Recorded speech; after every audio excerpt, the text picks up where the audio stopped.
Bienvenidas y bienvenidos al evento titulado Sentenciar con perspectiva de género como compromiso ético en las relaciones de familia de hoy, a cargo de la doctora Marisa Herrera, coorganizado por Fundejus y el Colegio de Magistrados y Funcionarios de San Isidro. Este evento está auspiciado por el Colegio de Magistrados y Funcionarios de la Provincia de Buenos Aires, por el Colegio de Magistrados y Funcionarios de Azul, por el Colegio de Magistrados y Funcionarios de Zárate y Campana, Colegio de Magistrados y Funcionarios de Quilmes, la Asociación de Magistrados y Funcionarios de La Matanza, también la Asociación de Magistrados y Funcionarios de San Martín, la Unión de Magistrados y Funcionarios de Lomas de Zamora y la Asociación de Magistrados y Funcionarios de Morón. Se encuentran presentes por las instituciones mencionadas. Respecto de las coorganizadoras, el presidente de Fundejus, Joaquín Darrocha, y el vicepresidente del Colegio de Magistrados y Funcionarios del Departamento Judicial de San Isidro, Nicolás Ceballos.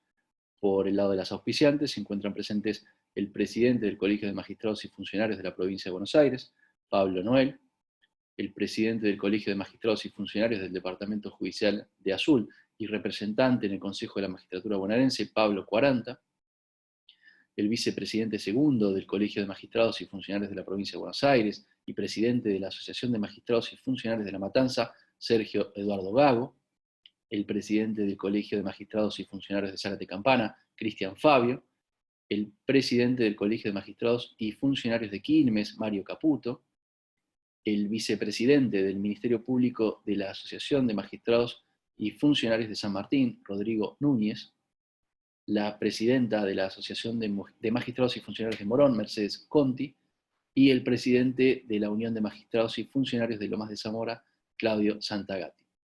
Para un mejor desarrollo, los micrófonos de los asistentes se encuentran apagados y les sugerimos que se conecten al dispositivo con auriculares. Por otro lado, les hacemos saber que las preguntas serán contestadas al finalizar la exposición y que para formularlas les pedimos que las canalicen por el sistema de chat. A continuación, hará uso de la palabra el vicepresidente de Fundejus, Alfredo Ruiz Paz, a quien vamos a proceder a habilitarle el micrófono. Está habilitado, doctor. Muchas gracias, Juan Pablo. Estimados amigas y amigos, tengo el honor de presentar esta actividad que culminará con las realizadas durante el mes de junio y julio, donde coorganizamos con el Colegio de Magistrados de San Isidro y con el auspicio de una gran cantidad de asociaciones de magistrados de la provincia de Buenos Aires, una disertación de la experta en política de género, que nos va a ilustrar tremendamente y sabiamente de toda esta nueva perspectiva que es como las teleconferencias. El tema género ha llegado y se ha de quedar, como las teleconferencias, las audiencias vía chat también han llegado. Le cedo la palabra al coorganizador para que después podamos escuchar a la doctora Marisa Herrera. Desde ya, muchas gracias por estar presente y colaborar con nosotros. Gracias.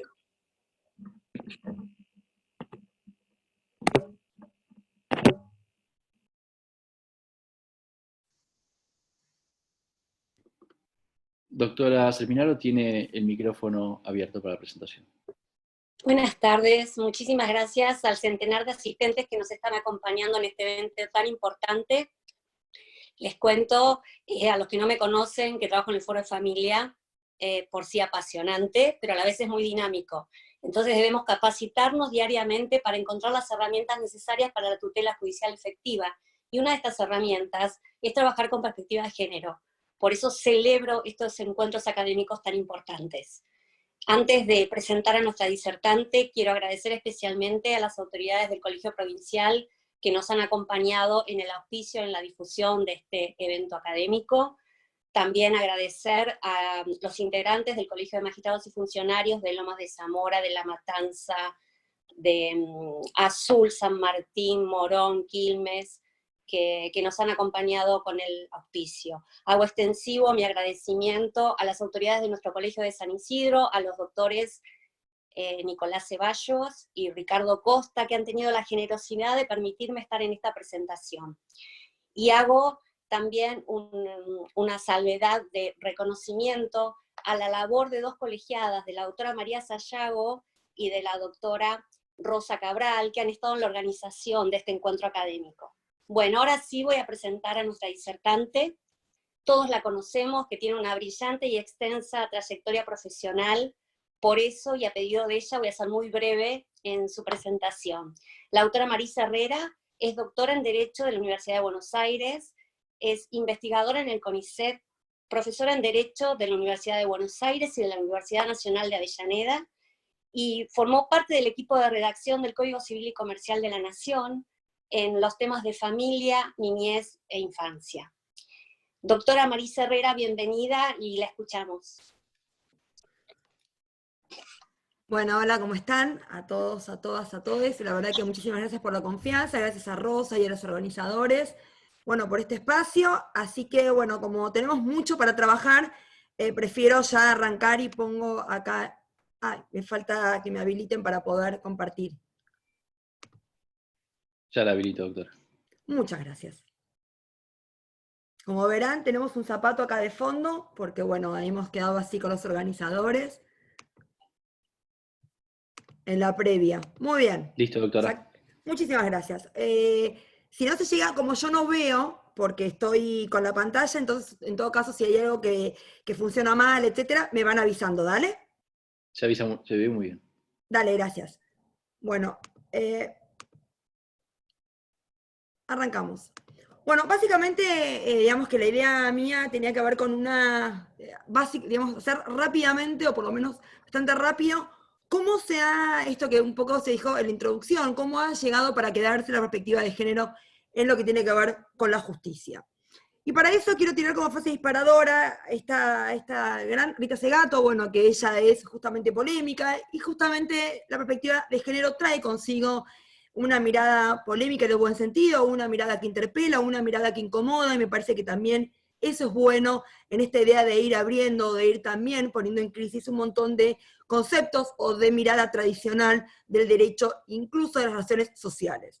Por eso cuando Rita dice ser pluralista antes de ser feminista, tener un mundo radicalmente plural como meta histórica. Y me parece importante tener en cuenta que esta mirada hoy de género se fue construyendo a raíz de muchísimas cuestiones, pero entre otras tantas, de una, digamos, de un tsunami legislativo que ha puesto o ha colocado la cuestión de género en la agenda pública. Si uno analiza, hemos tenido un montón de leyes en los últimos tiempos, la ley de salud sexual y reproductiva, lo que tiene que ver la ley de protección integral de niños, niñas y adolescentes, y ser sujeto de derechos, las adolescentes, el tema de la ley de ligadura de trompas, la ley de educación sexual integral, la ley de violencia de género, sin lugar a dudas, la ley de matrimonio igualitario que ayer cumplió 10 años, la ley de salud mental, la ley de muerte digna, el voto optativo también, les adolescentes en lo que tiene que ver con la incorporación en la política, la ley de identidad de género, la ley de femicidio, la ley Brisa, la ley Micaela, todas estas leyes, incluso este debate que hemos tenido justamente de la sociedad, y un debate que también se ha permitido poder blanquear y poder también profundizar sobre esta realidad social, como son los abortos clandestinos. Por lo cual yo creo que todas estas leyes hacen que justamente hayamos tenido un cambio legislativo donde la ley Micaela ha venido a poner un poco, digamos, el centro de esta mirada en la obligatoriedad de los tres poderes del Estado, como parte de una responsabilidad internacional que el Estado argentino ha asumido hace muchísimos años. Si uno analiza el comité de la CEDAW, que tiene justamente el comité de la CEDAW, es el órgano de tratado, que nada más y nada menos tiene la obligación de poner esta interpretación dinámica de tratados que ya son viejos en algún punto, pero con una mirada mucho más renovada.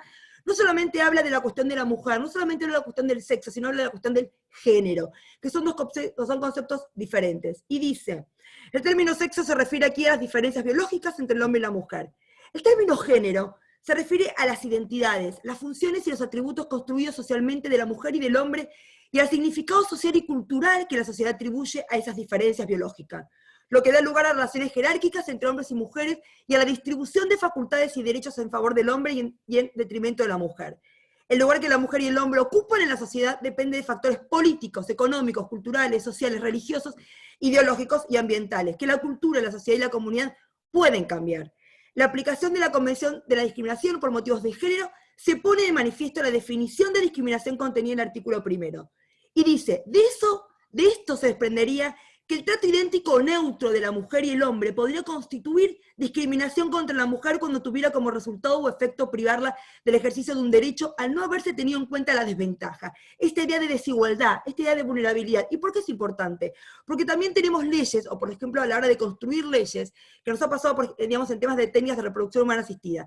Ser donante de óvulo, por ejemplo, es distinto de ser donante de semen. Porque ser donante de óvulo implica el uso y el abuso del cuerpo de las mujeres mucho más comprometido que el del hombre el ser donante de semen. Por lo cual, yo debo regular distinto lo que de base es distinto para respetarle la identidad en esta diferencia. Eso también tiene que ver con otra cuestión para tener en cuenta cuando hablamos de discriminación directa e indirecta. Por eso también la discriminación indirecta tiene que ser visibilizada a la hora de analizar la cuestión de género.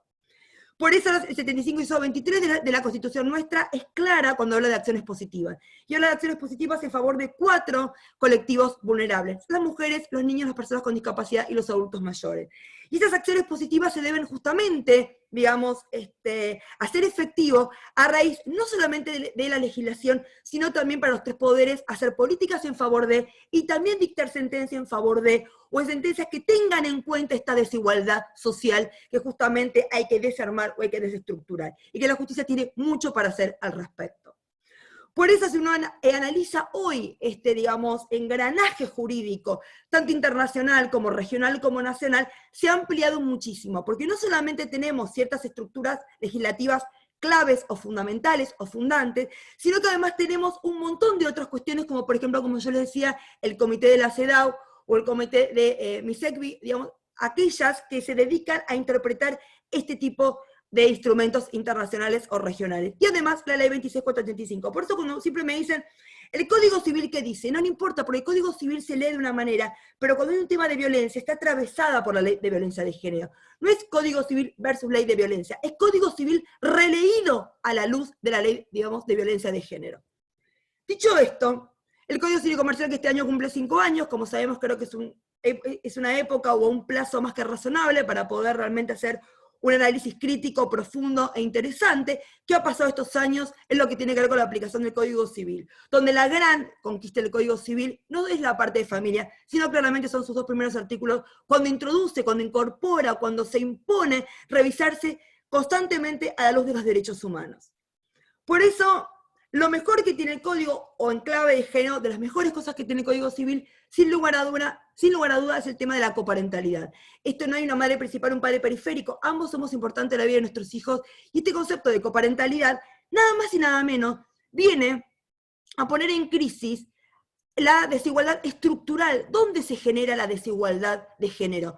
¿Dónde es el germen de la desigualdad? En gran parte es en las relaciones de familia, en lo que tiene que ver con lo privado, entre comillas. Por eso es importante que hoy en la agenda pública esté tanto las políticas de cuidado como las cuestiones de licencia, porque vamos a ir viendo con algunas cuestiones por qué es tan importante estos temas a la hora de analizar cómo desde cada lugar tenemos que ir co-construyendo esta deconstrucción, reconstrucción en clave de género.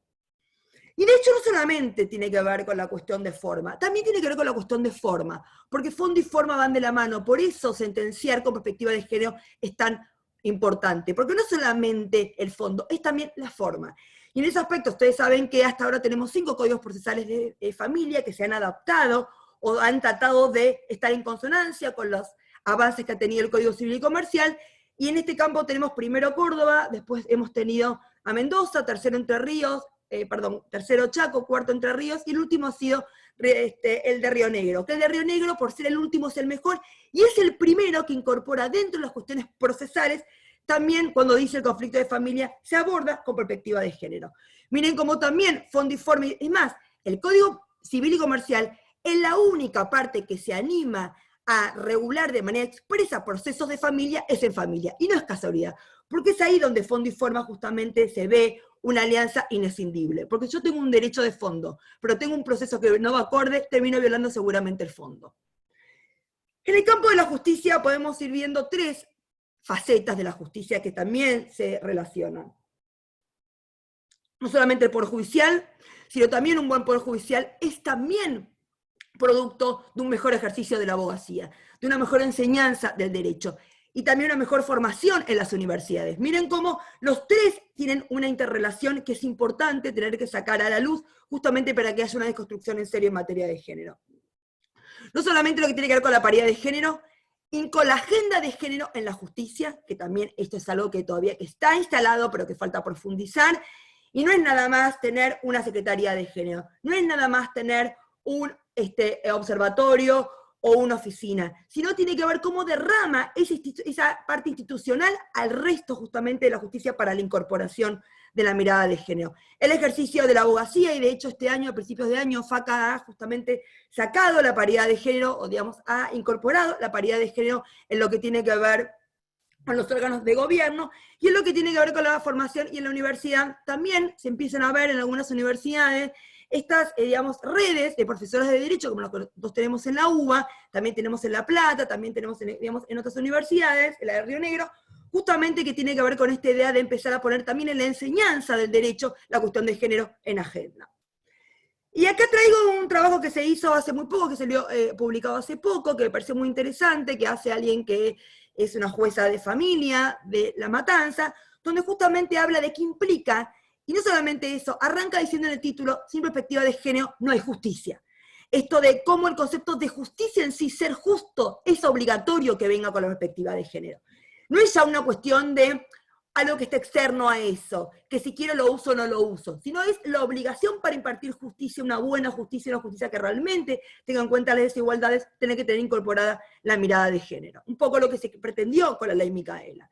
Y acá dice, reproducimos a diario cuestiones que profundizan la desigualdad de género. Se cuestionan a los movimientos feministas por considerarlos extremistas.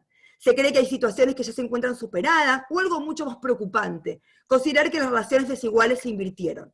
Cuando dichas ideas nos invadan, hagamos el ejercicio de pensar en situaciones de la vida cotidiana para volver al eje crítico y no reproducir discursos hegemónicos. Problematicemos algunos ejemplos. En las cenas familiares o de amigos, ¿quiénes son las que se levantan a lavar los platos mientras que otra parte de los presentes permanecen sentados en plena conversación? ¿Está en las mismas condiciones un hombre y una mujer que caminan sin compañía en la madrugada por la vía pública? ¿Los varones sienten temor de ser acosados, manoseados en el transporte público? Ya con estas tres preguntas solos nos damos cuenta de lo que falta todavía, todo lo que falta todavía por deconstruir y reconstruir. A las mujeres no solo se les niega el acceso a los recursos materiales, simbólicos, etc., en igualdad de condiciones con los hombres, sino que existe una situación de desempoderamiento que es perpetuada por el Estado y sus instituciones. De esta manera, existen en la sociedad estructuras de opresión múltiples y simultáneas que impiden a las mujeres gozar de los derechos en igualdad real de condiciones que los hombres. Tomar en cuenta esto, tener en cuenta esto, es de base algo muy importante. Y después van a ver por qué en algunos fallos. O se incorpora la perspectiva de género en la toma de decisiones judiciales, o seguiremos fracasando en la lucha por la igualdad real de las mujeres.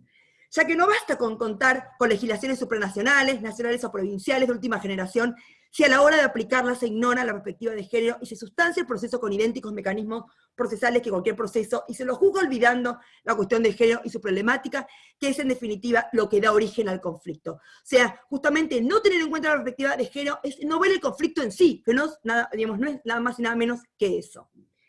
Y entonces acá ellas ponen tres premisas básicas que es lo que implica jugar con perspectiva de género. Y dice, primero, el fin del derecho es combatir las relaciones asimétricas de poder y los esquemas de desigualdad que determina el diseño y ejecución del proyecto de vida de las personas. El quehacer jurisdiccional tiene un invaluable potencial para la transformación de la desigualdad formal, material y estructural. Quienes juzgan son agentes de cambio en el diseño y ejecución del proyecto de vida de las personas. Esto de ser agente de cambios, este compromiso de la justicia justamente en esto que implica receptar la perspectiva de género. El mandato de la igualdad requiere eventualmente de quienes imparten justicia un ejercicio de deconstrucción de la forma en que se ha interpretado y aplicado el derecho. Por eso todavía falta tanto, porque todavía seguimos teniendo una formación tradicional, y por eso la perspectiva de género viene a subvertir, viene a poner en crisis esa formación tradicional. De hecho, hace poco el Ejecutivo de Santa Fe saca por decreto justamente la obligatoriedad de la capacitación en género a todas las personas que quieran incorporarse o que quieran, digamos, ingresar al Poder Judicial. Acá dice que en tal sentido se proyecta el dictado de un curso de capacitación de perspectiva de género, el que será dictado por la Escuela de Abogados del Estado y la Secretaría de Estado de Igualdad de la provincia de Santa Fe. destinado a los aspirantes a cubrir cargos vacantes en los procesos de selección convocados por el Consejo de la Magistratura. ¿Cómo hay que ir a la formación, a esta perspectiva, a, digamos, asimilar lo que tiene que ver con esta mirada desde la base, desde el ingreso, desde la entrada, porque también eso tiene que ver con el concepto de prevención en sentido profundo. Si uno analiza, y vamos a empezar a ver algunos casos, y yo un poco suelo decir cuál fue el mejor caso que me pareció el 2018, el 2019, o sea, como que me gusta hacer internamente cuáles han sido para mí los fallos más paradigmáticos de los últimos tiempos, y acá voy a traer el primero que me parece que ha sido uno de los más fuertes el año pasado, o de los mejores, que compromete nada más y nada menos un tema clave en perspectiva de género, que justamente todavía seguimos luchando por un derecho que es de 1921. ¿Qué pasa que tengo un código penal de 1921? ¿Qué pasa que tuvo que tener un caso en la Corte Federal para que pueda hacer una interpretación al respecto? O sea, miren cómo las resistencias, por lo cual tener ley es importante, pero no es todo.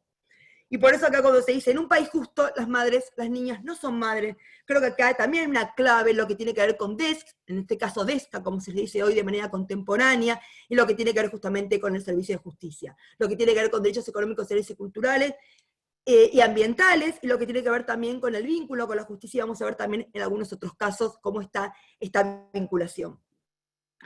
De hecho, durante el ASPO tuvimos este caso en Santiago del Estero, donde, que además, cuando uno analiza qué caso se niega este tipo de derecho, suelen ser niñas pobres. Y también esta este doble cruce de vulnerabilidad termina reafirmando, termina agravando, termina siendo mucho más crudo esta violación de derechos por parte del Estado.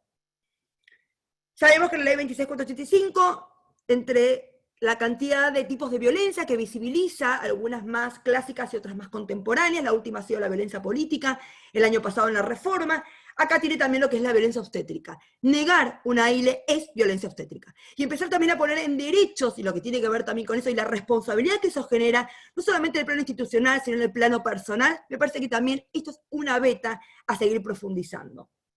De hecho, esta relación perversa entre ILE y relaciones de familia fue puesta por este fallo que yo les traigo acá de Tucumán, del 19 de marzo del 2019, que para mí fue el mejor, o uno de los mejores fallos en perspectiva de género del año pasado.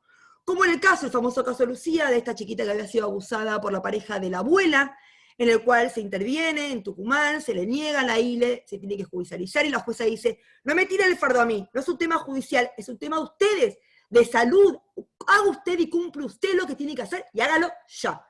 Pero como el caso ya había estado judicializado, a la hora de inscribir, porque como ustedes saben, en la semana 21, nuevamente nace, digamos, el neonato, como se le dice acá en la sentencia, y por lo cual, ustedes saben que el Código Civil dice que si nace con vida y hay una separabilidad, hay que inscribirlo. En este caso se inscribió el nacimiento y la defunción, porque a los pocos días falleció. La pregunta que se hace acá al registro civil a la jueza es, estimada, ¿cómo tengo que inscribir este nacimiento y este fallecimiento? ¿Tengo que inscribirlo como que esta niña tuvo una hija o no? Y acá es interesante porque la jueza dice, yo acá tengo que realmente hablar de prevención. Y acá dice, en el caso que nos ocupa ese interés superior de la niña, esta niña que había sido abusada, debe resguardarse no solo desde la faz de salud pública, habiéndose facilitado la práctica de la ILE, tarde, pero bueno, sino también y fundamentalmente desde la fase administrativa, a fin de evitar la revulneración de los derechos de la niña en tanto haber resultado víctima de un delito infamante con una de las secuelas más lacerantes para su edad y grado de madurez. Ponerle en la partida de nacimiento que esta niña tuvo una hija es seguir perpetuando esta violencia, porque en realidad no debería haber llegado nunca acá, porque se debería haber hecho la ILE en el momento que correspondía, y no debería haber nacido nadie, y no debería haber muerto nadie. Por lo cual justamente acá dice, y uno que dice, ¿pero cómo? El 565 del Código Civil te dice que esto de la identidad del recién nacido, y está bien, pero eso tiene que ser analizado con perspectiva de género, tiene que ser analizado de la ley de violencia de género, tiene que ser analizado de la ley de violencia obstétrica, y por lo cual, claramente, en este caso, sopesando derechos, no hay que inscribírsela a esta neonata que nació y falleció a nombre de esta chiquita que ha sido abusada. Y dice que debe atenderse que el acto de inscripción registral es constitutivo, sino declarativo. En el caso que nos ocupa debe respetarse la no consolidación de relaciones de familia que nunca existieron entre la niña y la neonata, surgida de la práctica quirúrgica a la que fue sometida la primera. Por tanto, no corresponde la inscripción de nacimiento ni de defunción de la neonata con ninguna referencia a la persona de la niña.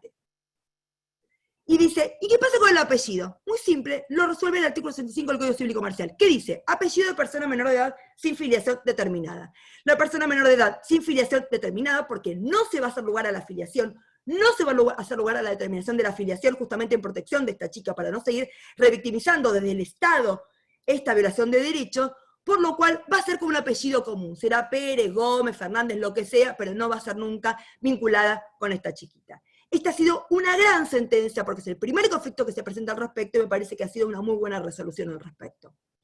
Vamos también con otra cuestión que me parece muy interesante, lo que tiene que ver con construcción social de la maternidad. ¿Por qué? Sabemos que la maternidad, en la garganta, sabemos que la construcción que la maternidad se construye.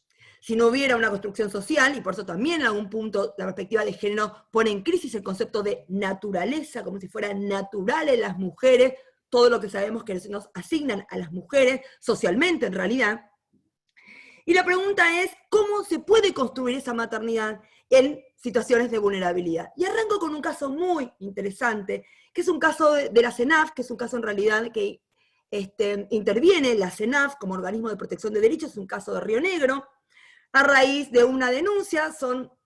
La madre y el padre son progenitores que están privados de la libertad. Ahora estamos haciendo justamente un proyecto de ley en lo que tiene que ver con el vínculo entre progenitores e hijos en situación de encierro, justamente porque me parece que acá hay una clave, acá hay algo que el Código Civil no termina de resolver. Justamente habla de la suspensión del ejercicio. Cuando en los casos de mujeres que están privadas de la libertad con sus hijos en las cárceles, ¿cómo van a estar suspendidas del ejercicio si son ellas las que están a cargo de sus hijos? Ahí hay algo que habría que también que receptar y que, digamos, y que modificar al respecto. Por lo cual estamos trabajando en eso. Pero digo, más allá de eso, acá el señor, en el periodo de ASPO, se recibió un correo del padre de la niña denunciando malos tratos de parte de la madre, hacia la niña, y solicitando intervención a los fines de hacer cesar los mismos y preservar a la hija. Se remitió a la CENAF para que la CENAF tome intervención de esta situación, por lo cual una trabajadora social de la CENAF fue al penal. Muy bien. ¿Qué es lo que habla, digamos, ¿no? ¿Cuál es la realidad social que tiene esta señora privada de la libertad? La señora T es madre de 4 hijos, uno de 18, uno de 8, un bebé de 10 meses, que es el que está acá en este caso, en tensión, una chiquita que también había estado en situación, también había nacido estando la mamá presa, pero sin embargo, como había lauchas y como había una situación bastante complicada dentro de la cárcel y se enfermó varias veces, tuvieron que ir en guarda con una tía afuera.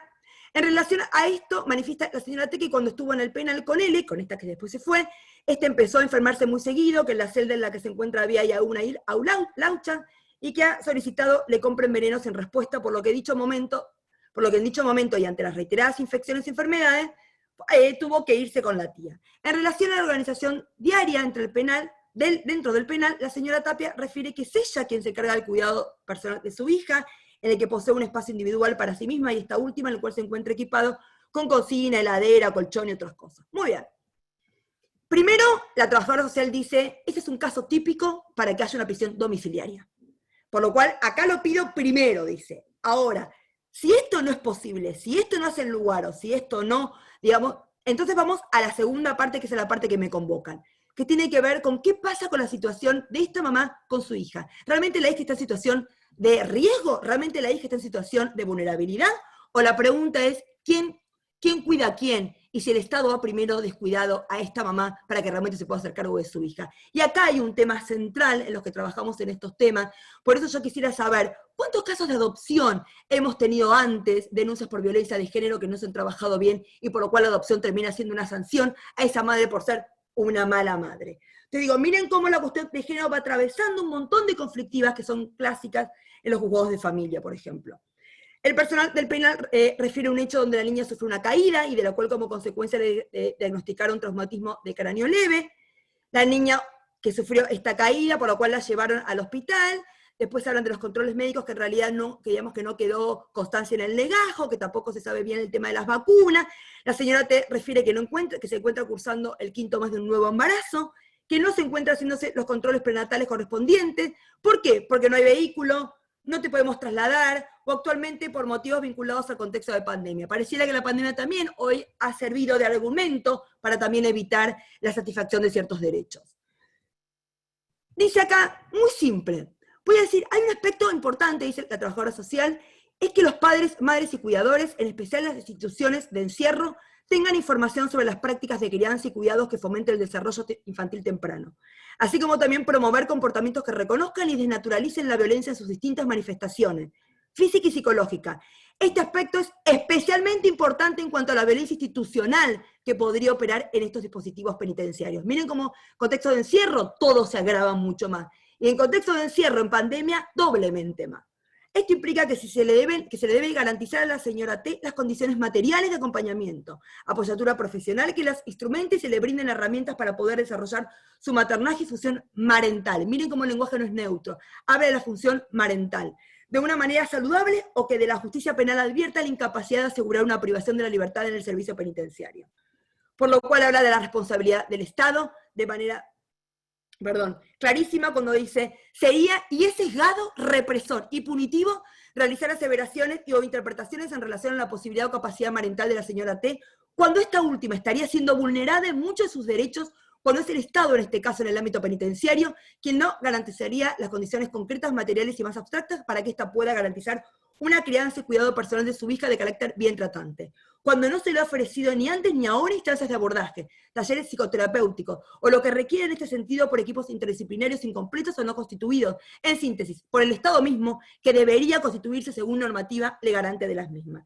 Por lo cual, acá se concluye en este informe que primero la prisión domiciliaria y segundo, que se le garantiza todas las condiciones materiales, económicas y profesionales a esta mamá. Esto de cómo puedo claramente decir si acá hay una situación de riesgo o no, cuando en realidad la que primero está en riesgo es esta mamá a quien no se le da las condiciones para poder realmente saber si puede cumplir o no con esa responsabilidad o función.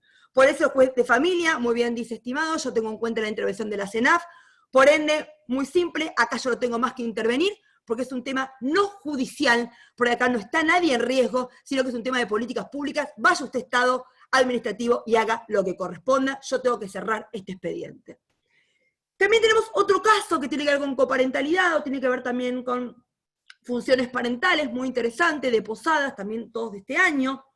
Es lo que tiene que traté de traer siempre fallos de este año, porque parece que siempre lo que tiene que ver con este año, lo más actual, suele también traer debates o de arrastre de debates anteriores, que es un caso muy, pero muy interesante, porque acá van a ver que está en juego lo que tiene que ver con lo que dicen los chicos y lo que resuelve la jueza, ¿no?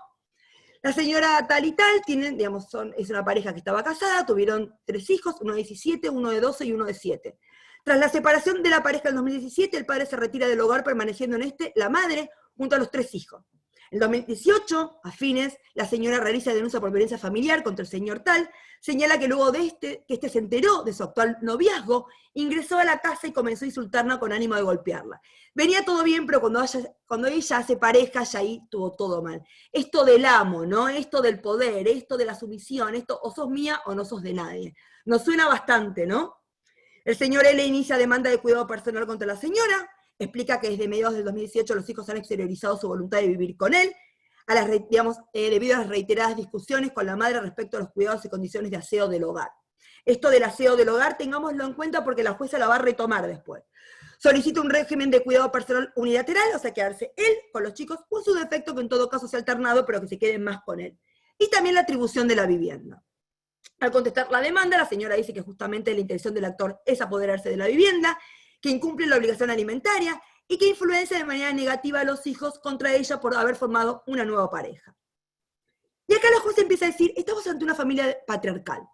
La familia conformada es una estructura típicamente patriarcal, extendiéndose esta dinámica a lo largo de toda la relación convivencial. Producida la separación, la cotidianidad se mantuvo pacífica durante un lapso más de un año, continuando el padre con el aporte económico y la madre ocupándose de sus hijos de la casa, conforme el sistema implantado durante años, hasta que en diciembre del 2018 comenzaron los enfrentamientos. Y la jueza se pregunta, ¿por qué sobrevino este cambio? La señora D comenzó una relación sentimental con otra persona. En el medio de todo esto, de este desquicie familiar, están los hijos, menores de edad, vulnerables, quienes también se revelan como manifestación de sus propias crisis individuales ante los cambios que deben encarar. Entrampados en la problemática familiar, quienes vienen viendo a sus padres enfrentados, en definitiva se encuentran solos o en su efecto tironeados, obligados a elegir a uno de los dos bandos. Cuando resulta imposible sortear los problemas y se genera un clima perjudicial para los hijos, es necesario que un tercero imparcial intervenga, ajustando los derechos y deberes de los padres en beneficio de los menores. No hablamos más de menores, hablamos de niños o adolescentes, pero no importa. ¿Qué dice acá la jueza? Yo escucho a los chicos que me dicen que se quieren ir también con el padre. Y es acá donde la jueza empieza a intervenir y dice, sé que ustedes me dijeron cuando nos vimos que querían vivir con papá. También sé que no es fácil aceptar que mamá tiene novio, no los ama menos por estar en pareja. Tienen que aceptar que además de ser madre, es una mujer, que como todas las personas necesita y tiene derecho a ser feliz. Les explico cómo se van a organizar. La casa de mamá como la de papá son sus casas. La diferencia es que él iba a dormir, que es más grande, todas las noches con el padre, porque ya va muy mal con la madre ya, y era imposible poder desarmar en tan poco tiempo esta estructura de mucha violencia entre ellos. Y en cambio los más chicos van a dormir en la casa de con mamá. Pueden ir a la casa de cada uno y claramente se pueden seguir viendo entre ustedes.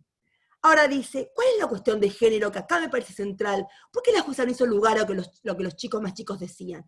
Porque eso hubiera sido reafirmar el poder del señor, justamente del amo, en algún punto, y nada más y nada menos consolidar la violencia machista en cabeza de esta mujer. Y dice, se torna absolutamente evidente la discriminación hacia la mujer y el estereotipo de género.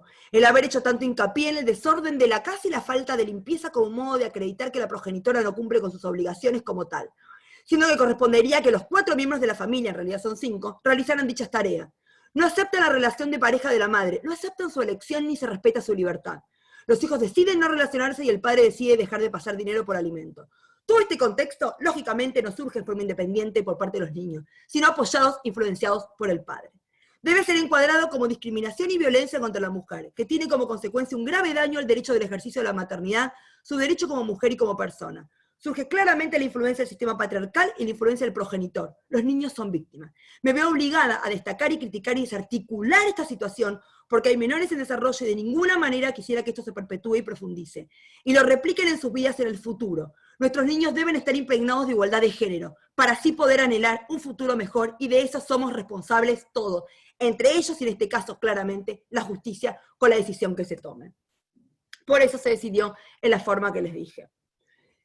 Otro de los temas también que hemos tenido como perspectiva de género y que también ha traído bastantes conflictos y me parece interesante traer acá o poner sobre la mesa, tiene que ver con la cuestión en el campo patrimonial, es lo que tiene que ver con la cuestión de la famosa figura de la compensación económica. Como ustedes saben, el Código Civil y Comercial recepta en el 2015 esta figura de compensación económica, que no es una novedad, ya hay en muchos países de derecho comparado, que tiene que ver nada más y nada menos esto de que dice acá, el 441 en materia de matrimonio / divorcio, que también se aplica con algunas diferencias para uniones convivenciales, el cónyuge a quien el divorcio produce un desequilibrio manifiesto, que significa un empeoramiento de su situación y que tiene por causa adecuada el vínculo matrimonial y su ruptura, tiene derecho a una compensación. Yo siempre lo digo con este ejemplo. Yo, Marisa, que soy del CONICET, claramente, si mi marido le sale un trabajo buenísimo afuera y yo dejo todo y me voy afuera, tengo que dejarle CONICET, tengo que dejar la facultad, tengo que dejar de dar clases, por lo cual pierdo de estar en el mercado laboral. Por lo cual, si el día de mañana, dentro de 10 años, me separo, me divorcio, él tiene con qué pagar sus gastos, él tuvo todo un trabajo y una profesión que siguió desarrollando, yo no. Por lo cual debo ser compensada ese desequilibrio patrimonial que ha venido a raíz de decisiones que hacen o que benefician al grupo familiar. La pregunta que es importante hacerse es, ¿esta es una figura de carácter patrimonial pura o es una figura de carácter mixta? ¿Qué quiere decir? En parte patrimonial y en parte también personal. Y yo creo que como tiene cara de género, o sea, como tiene perspectiva de género, como tiene claramente una mirada de género, esta figura, yo creo que es mixta. ¿Y por qué esto es importante? Porque tenemos un debate pendiente en el ámbito doctrinario, donde si en las uniones convivenciales, que sí se permite el pacto, es posible la renuncia anticipada a poder pedir este derecho. Yo soy de aquellas que considera que no es posible renunciar a un derecho porque este derecho es un derecho humano, claramente tiene consigo características en lo que tiene que ver con un derecho en favor de las personas más débiles, en este caso suelen ser las mujeres, las que en general suelen dejar de profesionalizarse, suelen dejar su trabajo, suelen dejar en pos de la familia, y por eso yo aplico el 515 del propio Código Civil, cuando dice, los pactos de convivencia no pueden ser contrarios al orden público ni al principio de igualdad de los convivientes, ni afectar los derechos fundamentales de cualquiera de los integrantes de la unión convivencial. Por lo cual, yo soy de esa parte de la doctrina, que cada vez está en mayor desarrollo, tenemos cada vez más adeptos, por el cual considera que no es posible la renuncia anticipada al derecho a pedir compensación económica. En todo caso, cuando te separás y se das cuenta si sos o no pasible de, ahí sí podés renunciar, pero no de manera anticipada a un derecho que no sabés si lo vas a tener o no. ¿Cuál es el problema que tenemos hoy? Un poco viendo también a 5 años del Código Civil y Comercial. La acción para reclamar la compensación económica caduca a los 6 meses de haberse dictado la sentencia de divorcio. Acá en realidad debería haberse dicho que que la sentencia esté firme, justamente como es la pérdida de un derecho. Por eso uno tiene que estar en la interpretación donde sea aquella interpretación, digamos, más estricta. Por ende, debe empezar a correr a partir desde que la sentencia de divorcio quedó firme. Ya creo que en esto la doctrina está consolidada, pero sigue siendo esto, por lo menos fue en un primer momento, un debate al respecto. Ahora bien, ¿qué es el debate que todavía sigue generando, digamos, cierto rum y tiene que ser revisado en perspectiva de género porque la figura tiene esta perspectiva de género en sí, in situ? Y acá traigo lo que yo considero que es el mejor fallo del 2018 en términos de género. Básicamente, ¿cuál es? Es un caso de una mujer que está en pareja con un señor, o sea, no está casada, es víctima de violencia, ella a la madrugada va a sacar sus cosas, etc. Por lo cual se va de su casa. Cuando pasa un tiempo, unos meses, ella plantea la compensación económica por justamente la ruptura de la unión convivencial, y ahí él dice, no, esta acción ya caducó porque pasaron más de 6 meses desde el hecho de la violencia, y como ella ahí se retiró, ahí se produce el cese de la unión convivencial. ¿Qué dice acá la Cámara? ¿No? En primera instancia le habían hecho lugar a la caducidad del reclamo, digamos, de poder pedir compensación económica. La Cámara dice, no, espere.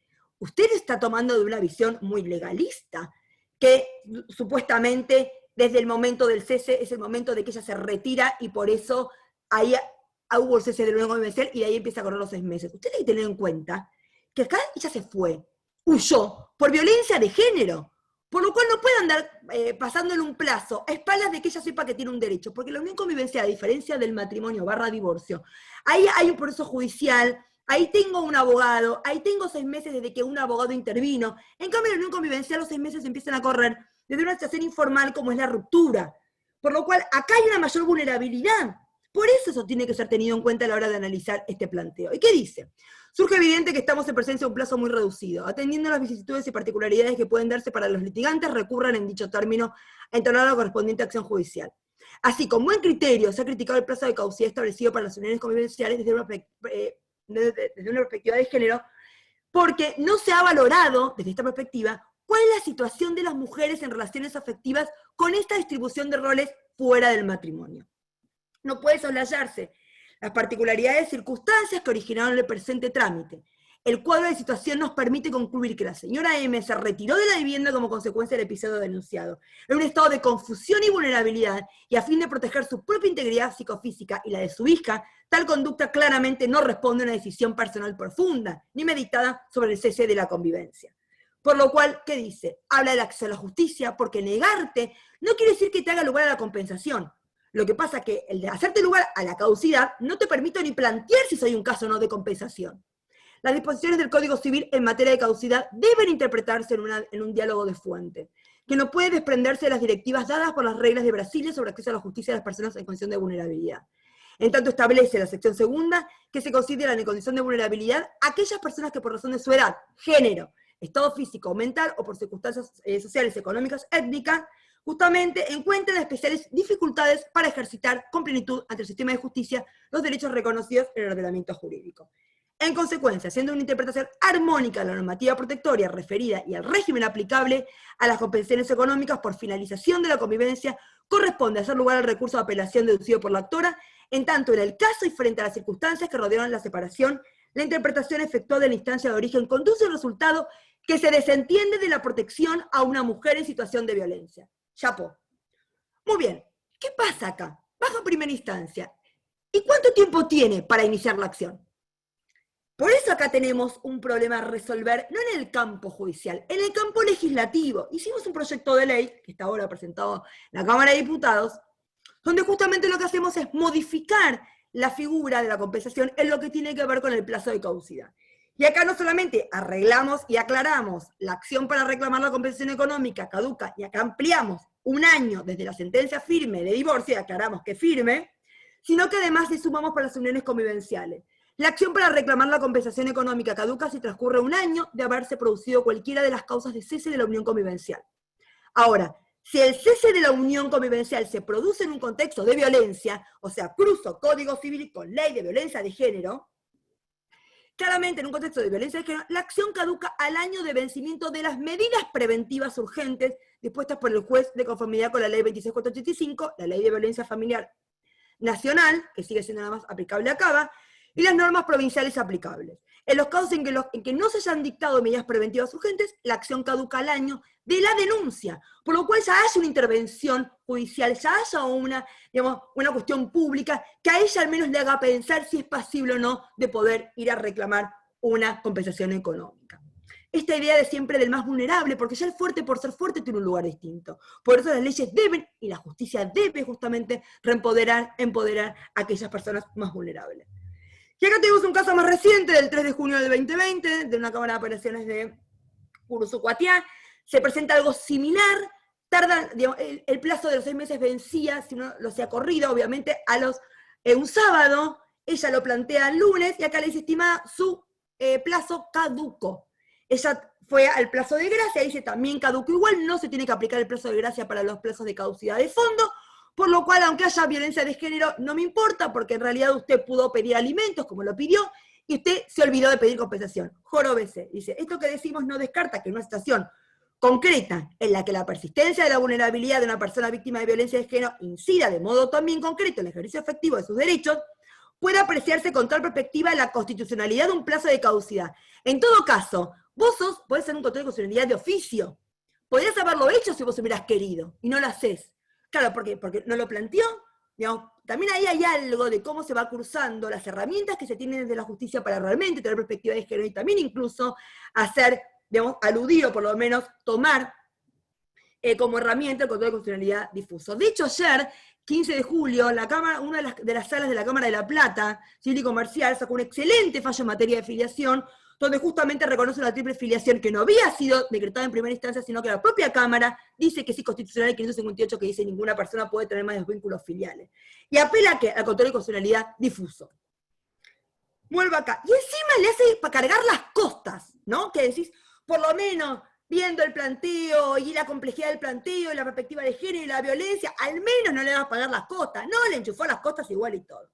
Le preguntan a Aida, con quien saben que tengo un vínculo afectivo a Aida con una imagen enorme, y Aida le dice a alguien, ¿aquí puedo hacer la diferencia?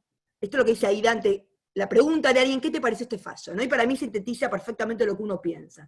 Aquí puedo hacer la diferencia entre lo razonado y lo razonable. La sentencia está bien razonada desde el punto de vista de la lógica formal. No puedo criticarla. Pero el resultado al que lleva no es razonable. Es de excesivo rigor. No digo procesal, sino sustancial. El Código Civil recoge expresamente la figura procesal del plazo de gracia, lo hace, es cierto, para la prescripción, pero no para la caducidad. Pero hoy puede decirse que no le es ajeno. En cuanto a la inexorabilidad de los plazos de caducidad, creo que el caso presentaba varios argumentos para flexibilizar. La violencia anterior sobre esto ya tenía precedentes, y este que yo les digo de Neuquén. El plazo vencía en un día inhábil, un sábado, por lo tanto no se trataba de mera negligencia. En situaciones de duda hay que estar por la conservación y no por la extinción del derecho. No se trata de un caso entre empresas, no es un caso de derecho de familia. Con todas las vulnerabilidades que presentan estas situaciones, especialmente de personas no casadas que viven situaciones de las que es difícil reponerse. En fin, el tema es muy opinable, son mis sensaciones ante la primera lectura. ¿Es esta la lectura que uno le debe salir sola, o debe ser justamente esta la base sobre la cual uno debe dictar sentencia al respecto? Si la sentencia es razonable en clave de género, que en definitiva es en clave de derechos humanos. ¿Cómo profundizar un feminismo emancipador?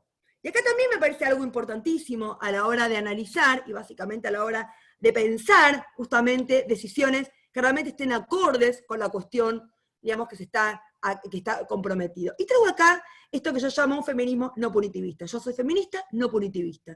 Yo descreo en el ámbito, digamos, penal, sancionatorio, para realmente poder reparar. Yo sí soy alguien que piensa que es mucho mejor reparar, porque creo que no solamente está la cuestión individual, sino también la cuestión colectiva.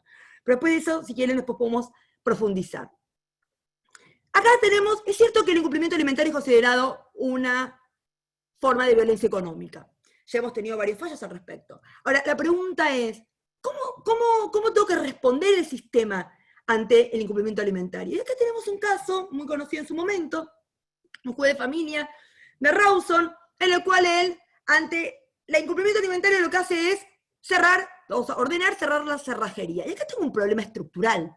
Porque si yo en la cerrajería tengo 4 o 5 personas trabajando, y cierro la cerrajería, no solamente le complico el problema alimentario, porque la propia persona dueña de eso no va a poder pagar cuota alimentaria si no tiene su lugar de fuente de ingresos y se lo cierro, sino que además me compro un problema nuevo porque las 3 personas o 4 que trabajan en la cerrajería tampoco van a poder pagar cuota alimentaria de sus propios hijos. Por lo cual, esta nunca puede ser una salida. Y esto fue muy aplaudido por alguna parte del feminismo. Ojo con esto. Esta idea de un feminismo punitivista, incluso también sancionatorio. Y además tuvimos otros casos de este mismo juez. También este caso era un incumplimiento alimentario por parte no de un padre hacia la madre, sino de un padre hacia la abuela, que era la guardadora de este chiquito, porque el chiquito estaba con la abuela materna, y acá había ido a reclamar alimentos. Y acá también le dicen que el incumplimiento alimentario es una violación, que viola, digamos, justamente, que es violencia económica, todo perfecto. ¿Y ahora qué dice? Bueno, ¿sabes qué? El arresto domiciliario, el arresto, o sea, la privación de la libertad, a ser cumplida. Y agrega, intimar al demandado a que dentro del plazo de 5 días abone las cuotas alimentarias adeudadas bajo procedimiento de disponer como medida culminatoria la exclusión de cualquier vivienda que ocupe y dejarlo en situación de calle. Con esto yo no la voy. Ojo por ojo y diente por diente, de ninguna manera. Me parece que el sistema, es más, el sistema civil no debe nunca caer en esto, porque si no así, estamos perdidos. Sí que me parece que es lo mejor que tiene el Código Civil, justamente es en materia alimentaria. Si uno analiza los últimos 5 años, ¿cuál ha sido el artículo que mejor aplicación ha tenido? Este famoso artículo 553 sobre el incumplimiento alimentario. ¿Qué dice? El juez puede imponer al responsable del incumplimiento reiterado de la obligación alimentaria medidas razonables. Cuando hicimos el anteproyecto nos decían de todo. No se juegan en decir qué medidas, si cuáles son, si el embargo, inhibición de bienes. A propósito, cada uno sabe dónde le aprieta el zapato al otro. Justamente esto hace que incluso además enumerar te cierra, porque además también esto implica, a lo mejor para alguien que es fanático de la ópera, si vos le decís que al no pagar cuota alimentaria no vas más al Colón por tanto tiempo, lo haces miércoles a esa persona. Mi papá, que es fanático de San Lorenzo, pero mal, si no hubiera pagado cuota alimentaria, a él le prohibías ir a la cancha, no matabas. Bueno, cada uno sabe dónde le aprieta el zapato a otro. Y eso, por eso el mejor artículo ha sido esto, la aplicación. Que vos tenías el famoso primer caso en Mendoza, en febrero del 2016, que es un caso muy conocido, en el cual eres un abogado, el tipo que no paga cuota alimentaria, un abogado penalista, por lo cual le dice, ¿usted no paga cuota alimentaria? Bueno, perfecto. Entonces, ¿sabe qué? Usted tiene que hacer trabajo comunitario, pero además ordénese al Colegio de Abogados de Mendoza que publique en la cartelera que en el marco de los autos tal y tal incumplimiento alimentario o sobre alimento, el abogado toma folio tanto, tiene que dar 20 horas de servicio comunitario, que son charlas en el COSE, que es el Centro Penal Juvenil de Mendoza. Se imaginan cómo a la semana el tipo pagó, porque la vergüenza que le daba de estar escrachado en el Colegio de Abogados era como muy fuerte. Esto que hablamos de la sanción social. Y hemos tenido casos que seguramente habrán salido de los medios, la prohibición de ingreso a cancha de fútbol, el tema del rugby, el tema del SIC, el tema de las bailantas, el que era fanático de un grupo de bailanta, o el que era famoso, digamos que era muy fanático de Talleres de Córdoba. Bueno, estos casos también son casos para la creatividad, ir pensando en medidas diferentes, por lo cual también esto lo llevo al plano de violencia de género, que no voy a venir acá también a abordar, pero deberíamos empezar a tomar ejemplos de acá para ver hasta qué punto podríamos llevarlo en el campo de los casos de violencia y de incumplimiento de medidas. En el marco de la pandemia, como yo siempre digo, tuvimos que reafirmar o profundizar estas 3C, creatividad, compromiso y conocimiento. En este aspecto traigo acá una sentencia que salió publicada no hace mucho, en el cual justamente tiene que ver con una cuota alimentaria. ¿Por qué? En pandemia hemos visto 3 grandes grupos de conflictivas que hacen relaciones de familia: alimentos, coparentalidad y violencia de género. Esos han sido para mí los 3 grandes grupos que han puesto sobre el escenario la pandemia, que son los más gravosos, o por lo menos los que hemos tenido más casos o más planteos. Es un caso muy interesante porque, ¿qué pasa? Ella dice, vengo a pedir una cuota, la fijación de una cuota extraordinaria de alimentos. ¿Por qué? Porque yo me quedé 40 días con el chico. Y por lo cual me quedé 40 días con el chico, tuve muchos más gastos por el aislamiento, por el ASPO, por lo cual yo vengo a pedirle acá la fijación de una cuota extraordinaria de alimentos. Dice que durante el lapso señalado su hijo estuvo a su exclusivo cargo y que el costo del supermercado fue muy excesivo y se fue incrementando con el correr de los días. Circunstancia a la que suma que no ha podido ejercer su función como editora y que a la fecha se encuentra sin salario y no percibe remuneración alguna por su profesión en forma independiente. El tema de alimentos va a ser un tema también post-pandemia. También un poco para tener en cuenta y para empezar a repensar estrategias en cómo abordar este tipo de conflictiva.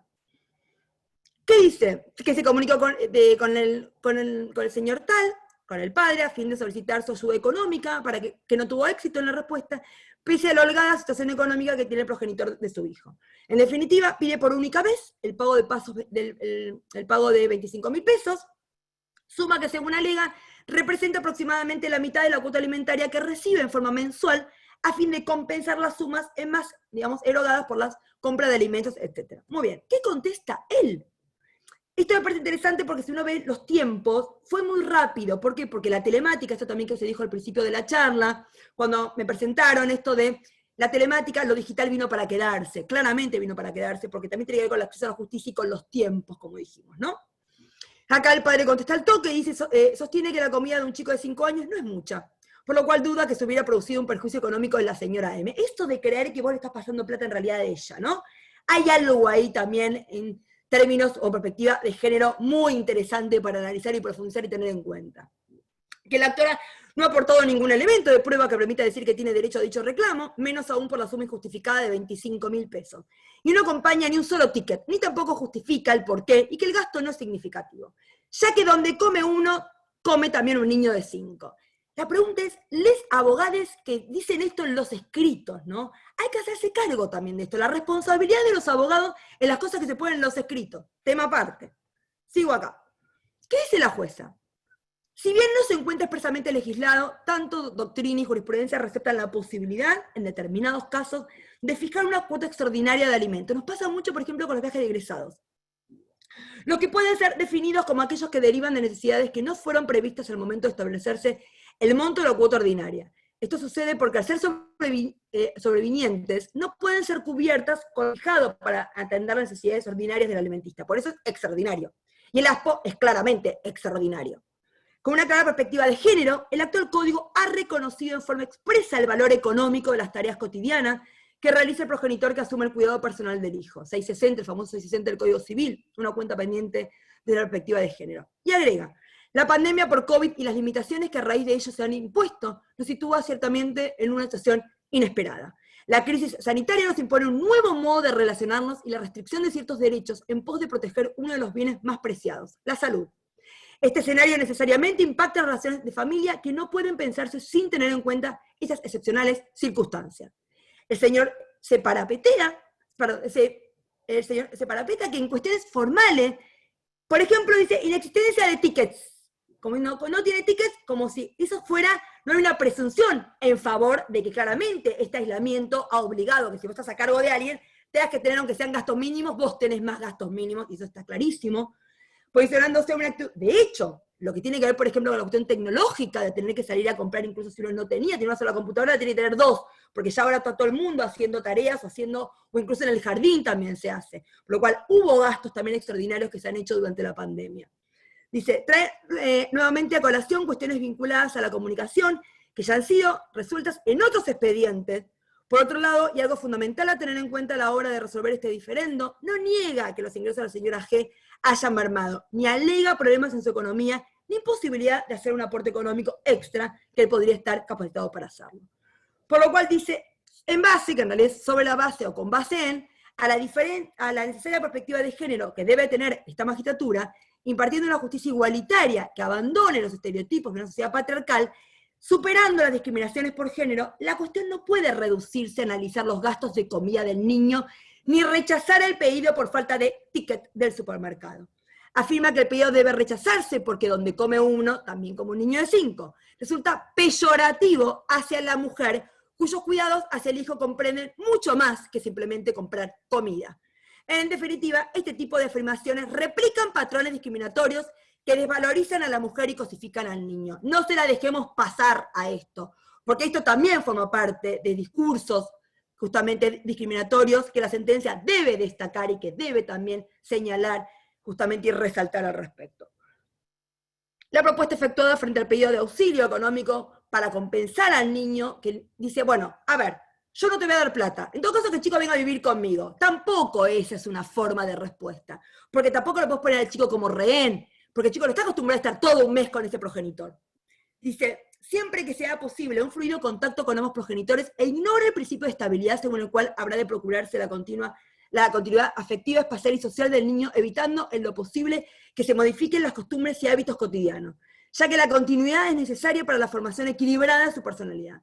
Bastantes limitaciones deben ya soportar los niños debido al ASPO en su vida habitual para sumar a ello una modificación como la propuesta. Cuando de las constancias de auto surge que R mantiene un estrecho lazo con su mamá. En realidad, esto que me pedís, en todo caso no te doy plata, que venga el chico conmigo, si vos no tenés plata, bancátela. Claramente esto implicaría también reafirmar una violencia contra ella y también un perjuicio contra el chico. ¿Qué hace la jueza? Sobre la base de las normas, o sea, construye, digamos, estos elementos extraordinarios que están en doctrina, no están digamos, no están en la ley, pero acá le fija 15.000. Acá me queda el gusto amargo de decir, ¿por qué se los bajás a 15? ¿Sobre la base de qué? Deberías haber dicho el por qué lo bajás a 15.000. Y voy cerrando con esto que ayer se presentó, ayer fueron los 10 días de la ley de matrimonio igualitario. Se presentó justamente el proyecto, un nuevo proyecto de gestación por sustitución, un tema sumamente complejo, pero un tema que nos debemos animar a debatir. ¿Por qué?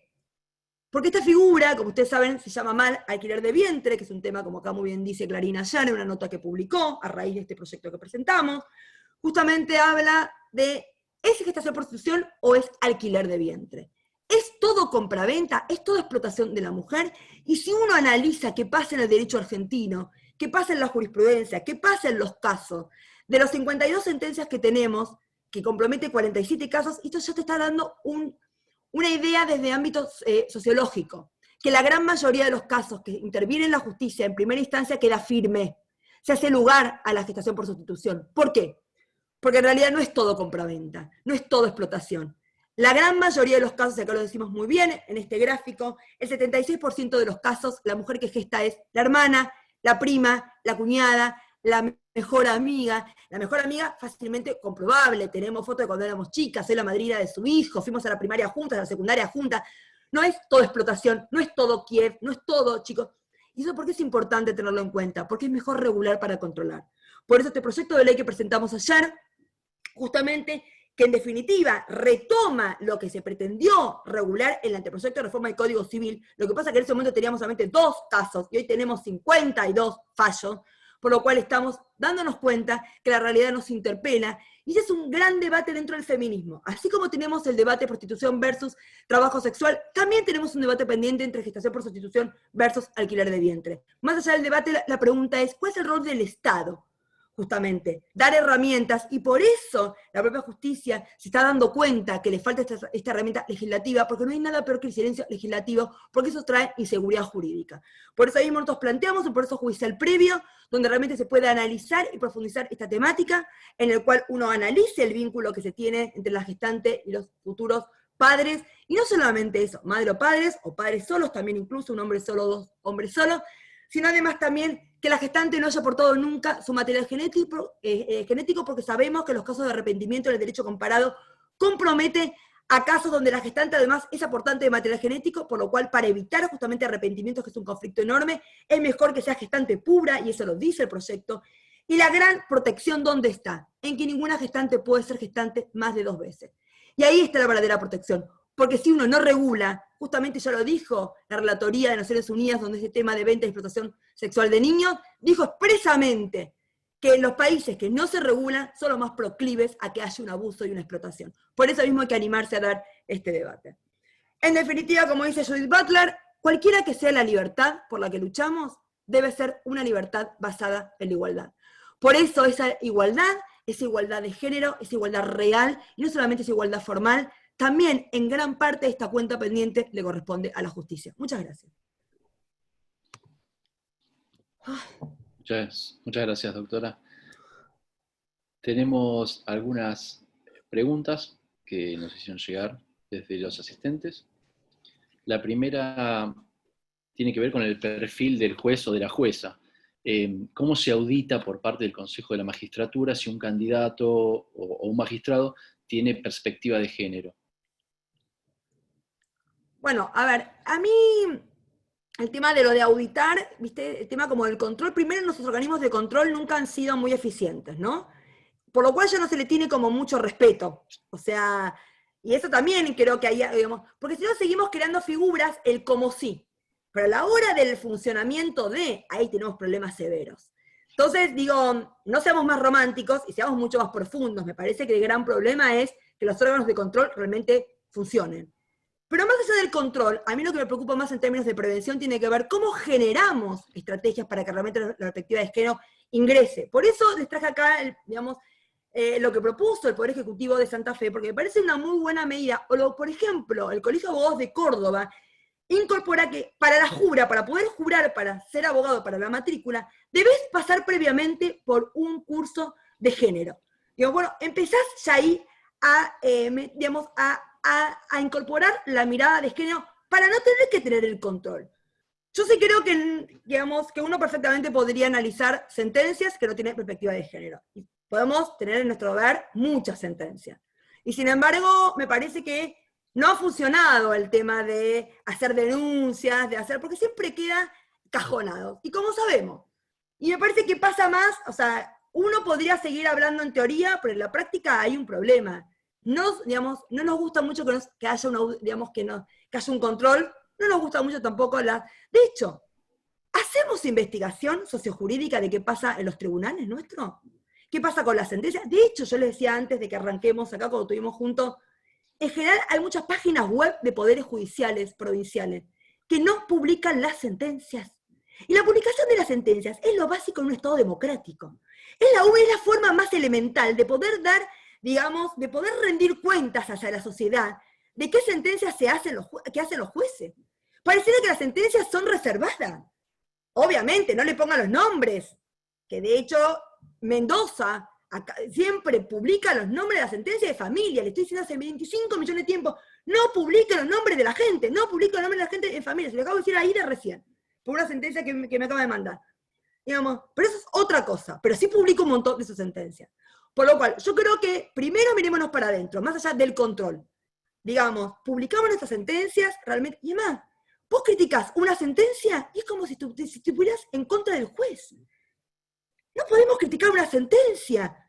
Y en mi caso, encima, estoy obligada a hacerla porque tengo la libertad plena, porque soy del CONICET, porque no litigo, porque no...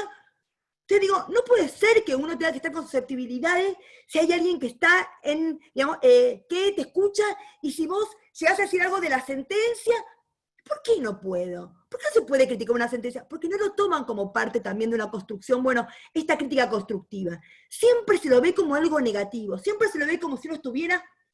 Digo, ¿qué es un privilegio? ¿Qué no puedo?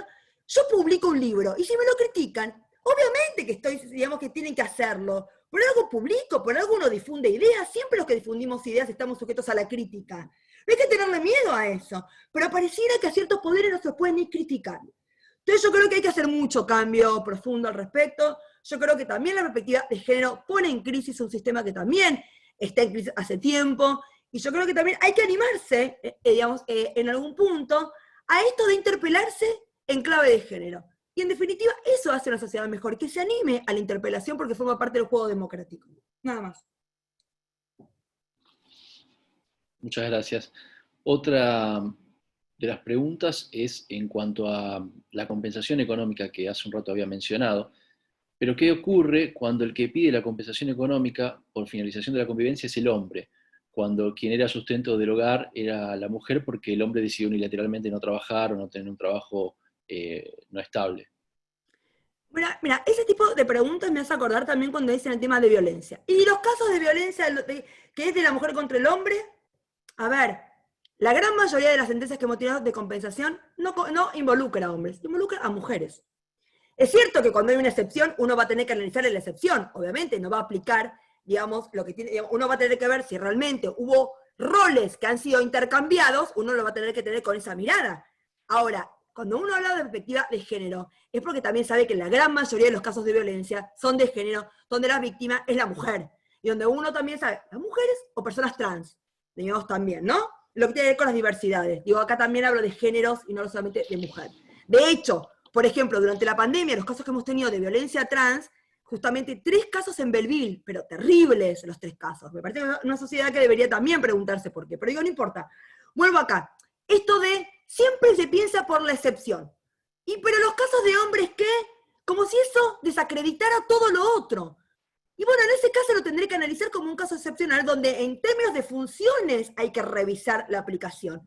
Obvio, por ejemplo, ¿cómo no voy a aplicar la ley de violencia de género cuando el maltrato es hacia un niño? Si yo tengo 2 hijos, una nena y un varón, y es víctima de violencia los dos, no es que le aplicó a uno la ley de violencia de género y al otro no. Porque lo que pasa es que detrás de la ley de violencia de género lo que hay es desigualdad, lo que hay es opresión, lo que hay es humillación, lo que hay tiene que ver con esa cuestión cultural. Si en ese caso es la excepción, uno tiene que dar el pensamiento de vuelta, pero sobre la base de esta idea de igualdad. No sé si soy clara con eso. Creo que pasa más por ahí, no pasa por las excepciones, sino también de cómo yo leo la gran mayoría, porque cuando tengo ya el oído agudizado en clave de género, también la excepción la voy a analizar con esa mirada igualitaria en el cambio de las funciones. Muy bien, gracias. Y bueno, en realidad hay 2 o 3 preguntas más, pero están todas relacionadas con el fallo Góngora. Así que, ¿cuál es su opinión sobre la casi general aplicación de ese fallo, ¿no? ¿Qué opinión tiene sobre él al respecto? Bueno, yo soy civilista, digo, claro, porque digamos mi observación va a ser desde feminista en algún punto, más que de civilista. Yo en esto la verdad que me gusta, o por lo menos sigo la postura de Ilia Ardubino, a quien le tengo un gran respeto intelectual. Ella trabaja en el INESIP, o está en el INESIP, digamos, alguien muy conocida, en el cual yo creo que el fallo Góngora, para mi gusto, no termina de ir al hueso en lo que tiene que ver justamente con las libertades. Y esto un poco también cuando traje a cuento al final el tema del feminismo en este aspecto de prostitución, trabajo sexual, gestación, y el tema del alquiler de vientre. La pregunta es las libertades. Porque si una mujer tuvo su defensa, tuvo, digamos, herramientas para, y ella realmente dice, no quiero seguir más, no quiero ir a un proceso judicial, no quiero terminarla acá, quiero ser, ¿quién soy yo para decirle que siga? Eso implica anularla a ella como persona. Pareciera que hay como esta idea de, vos sos libre, pero cuando vos decidís algo que yo no decidiría, no sos libre. ¿Y quién soy yo para decir si sos libre o no sos libre?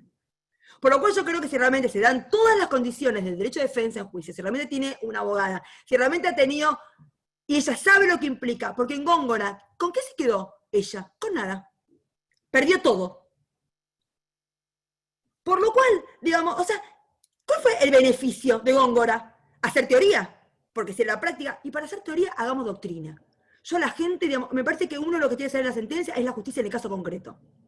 Entonces, a mí me parece que el caso de Góngora es el ejemplo donde en realidad hay mucho más teoría, pero a la hora de hablar de la práctica es, a vos te voy a dar todas las herramientas de empoderamiento. Ahora, si vos realmente decís, como pasó en Chubut, no quiero ir a un proceso, no quiero que me sigan revictimizando, el decreto reglamentario 1089 de la Ley de Violencia de Género, cuando habla de revictimización, es genial. Y habla de la justicia incluso revictimizante. Por lo cual yo creo que uno tiene que aceptar lo que la persona diga. Porque anular a la persona es seguir haciendo violencia sobre esa persona, es seguir anulándola como tal. Por lo cual, esta es mi opinión, digamos, por eso yo termino hablando de libertad. Y por eso yo creo que ahí está el verdadero concepto de cómo la justicia puede, y si estamos preparados y estamos a la altura de las circunstancias para poder generar ámbitos de libertad y de autonomía. Por eso muchas veces en violencia de género se interviene, hoy se dictan medidas, las de siempre, exclusión y impedimento de, digamos, o sea, de no estar a 300 metros, 500 metros, después vamos cambiando los metros, y después vamos cambiando también los plazos, no importa. Pero más o menos por ahí vamos. No, porque yo dicté medida. Dictaste la medida y después, ¿qué? Porque la medida tiene que formar parte de una intervención más profunda. Es como que pareciera que dicté la medida y me quedé tranquila. ¿La medida la dictás para quedarte tranquila vos? ¿O dictás una medida porque realmente te importa de cómo vas a hacer una construcción de qué es lo que vas a trabajar con ella para empoderarla a ella? Por eso en este Plan Nacional de las Mujeres, de Violencia contra las Mujeres, que sacó el Ministerio de las Mujeres la semana pasada, uno de los ejes centrales es el empoderamiento económico. Porque yo no puedo tener nunca libertad si no tengo mínimamente a dónde caerme. Si no puedo mínimamente a dónde sostenerme económicamente hablando. Porque muchas veces, después vemos casos de exclusión, que ella le vuelve a abrir la puerta. ¿Por qué? Porque ella no sabe qué hacer, no sabe a dónde ir, no sabe si no tiene un vínculo con él. Por lo cual, desestructurar una relación violenta es muy compleja. No es solo de la justicia, claramente. Ahora, la justicia tiene que tener una alianza con el Ejecutivo. Lo que pasa es que muchas veces hemos creado alianzas, no creado alianzas, hemos hecho un versus. Nos pasa con el sistema de protección integral. Versus justicia. todo el tema de los dispositivos en materia de violencia del Ejecutivo versus la justicia. Nos vivimos enfrentando, nos vivimos enojando, tenemos que ser socios en esto, tiene que ser un y, no un versus. Hagamos más mesas intersectoriales, hagamos un trabajo mucho más territorial, pues si no pareciera que, digamos, que hablamos en dos discursos y con dos realidades muy distintas. Más territorio, más compromiso y mucho más construcción conjunta y horizontal. Y decir eso, la justicia es rupturista. Todavía hay una barrera ahí muy fuerte. Entonces yo creo que también es un buen momento, en la perspectiva de género en sentido profundo, ponerse a preguntar, ¿y uno cómo construye? De una mirada, no mirándote de arriba, mirándote al lado. Porque en definitiva vamos a seguir teniendo leyes, vamos a seguir teniendo, y nunca vamos a poder cambiar realmente intervenciones que sepamos que son constructivas y que empoderan en serio a las personas. Pareciera que hacemos más las sentencias para uno que para la gente. Me parece que también ahí hay mucho para deconstruir y reconstruir en términos de poder. Bueno, muchísimas gracias, doctora. Muy, muy clara su exposición. El resto son felicitaciones y agradecimientos de los asistentes. Así que agradecemos su presencia e invitamos a ustedes a participar de 2 eventos próximos organizados por el Colegio de Magistrados y Funcionarios de San Isidro, que auspicia Fundejus. El día jueves 23 de julio a las 17 horas, la nueva virtualidad en los juicios orales, en la que expondrán Alejandro Casio, juez de la Cámara de Apelaciones y Garantías de Quilmes, y Cristian Pena, defensor oficial de San Martín, ambos, a su vez, docentes universitarios y miembros del cuerpo docente del INESIB. Y el jueves 30 de julio, a las 16 horas, en el evento titulado Estereotipos de Género y su impacto en los pronunciamientos judiciales, en la que expondrá la doctora María Gabriela Alcolumbre, jueza del Tribunal de Trabajo número 4 de Morón y miembro del Consejo Directivo de la Asociación de Magistrados y Funcionarios del mismo Departamento Judicial. Podrán inscribirse a ambos eventos a través del sitio web www.magistradossisidro.org.ar. Finalmente, los invitamos a seguir en contacto con Fundejus a través de nuestras redes sociales y demás canales institucionales. Tengan ustedes muy buenas tardes. Muchas gracias, suerte.